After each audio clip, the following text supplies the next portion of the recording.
moirang mai gai tawre hayeng na kado mai gai dono batawra kadoi se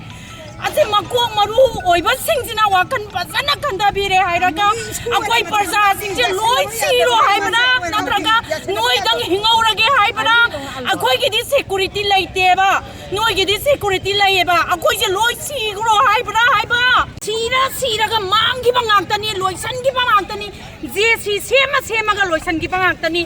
kanagi jesi mamanga sigi ba mayam si jesi sema loi san gi bangaktani kana puthokpa ngamgige ba adu jesi ji sembi ga no jesi sem ta pikli ba ngang ani khak siri ba se mama dura kai khalang mama to khro khagi thamoi se pu bangam dre ba aduna di tamo CM su ai direct ning panjatra ga CM su ai na haijani nge kai no da search coming operation hoji immediately search coming operation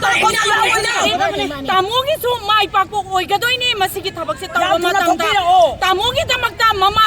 sama soida tholakani sigi search coming operation immediately taw ma tam da tamo gi damak ta mama sama tholakani sima su haijani nge karino da ani hat ahum hat sum loi chalaga loi atra ba akoi mama Pili bangang anisna ngasi namani na tauri ba mongge o mase tuna palaga angang ani na taba tu ubada akoi gi thamoi se puba ngamdre akoi tumdre magai khudinge akoi se kai no ba khone tau doi se ngasi na moirang magai taure hayeng na kado magai dono ba taura kadoi se ase makok maru oiba singjina wakan pasana kanda bire hairaga akoi parsa singje loi siro haibana natraga noi dang hingaurage haibana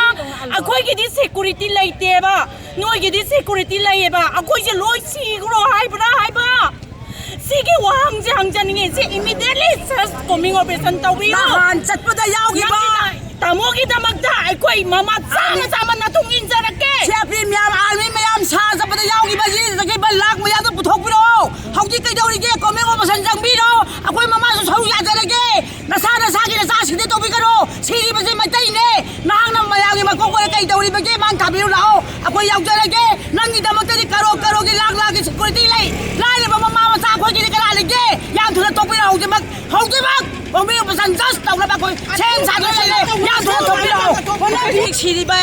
sa ni ji damakta lai ba le kai do na jesi semi karo jesi sema yaroi jesi sema challa ba yaroi jesi sema challa ba yaroi jesi sema chuja